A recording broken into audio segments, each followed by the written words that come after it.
Something that is unique to arithmetic sequences are recursive formulas. So we can come up with our explicit form, which we just did in the previous example, where we take a pattern and we use our explicit formula, we plug in some numbers and simplify, and then we get an equation that will work for any n value. But what's unique about the arithmetic sequence is that we can also write this as a piecewise function, saying that we can create any value for any term as long as we know the value of the term before it. So a sub 1 is the value of the first term, and our n value has to equal 1. Sub 1, so n is equal to 1. If we have that number, then that means that if we add the common difference, one by one, we can actually find each number in the pattern or in the sequence. So if you look here, we have 3 as a sub 1. So if we know that the common difference is 5, that means that we can create every single number in the pattern step by step and one by one by adding 5. So if a sub 1 is equal to 5, and I want to find a sub 2, well, here our n value is equal to 2.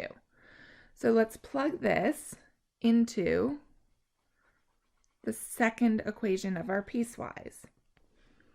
So here we have an a, then we have our n, where we're letting n is equal to 2 minus 1, because that's part of the equation, plus 5. Well, let's simplify that.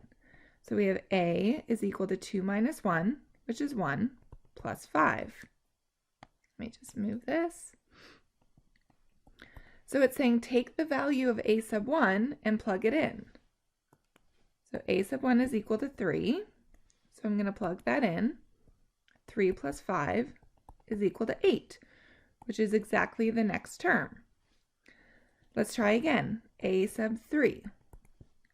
Well, if the subscript is equal to 3, then that means that n is equal to 3. We'll plug it into our formula. So a, 3 minus 1, plus d, which is 5. We simplify this. A sub 2, because the 3 minus 1 is equal to 2, plus 5. So what is this saying? It's saying to find the value of the third term, so when n is equal to 3, take the value of the second term and add 5. The value of the second term we just found to be 8. We add 5, which is equal to 13. So this is a special formula that we can use anytime we have an arithmetic sequence. Just saying that if we have the value of the first term, then that means that we can take it and find the value of the second term by adding the common difference to it. To find the value of the third term, we take the second term. We add the common difference to it, so on and so forth.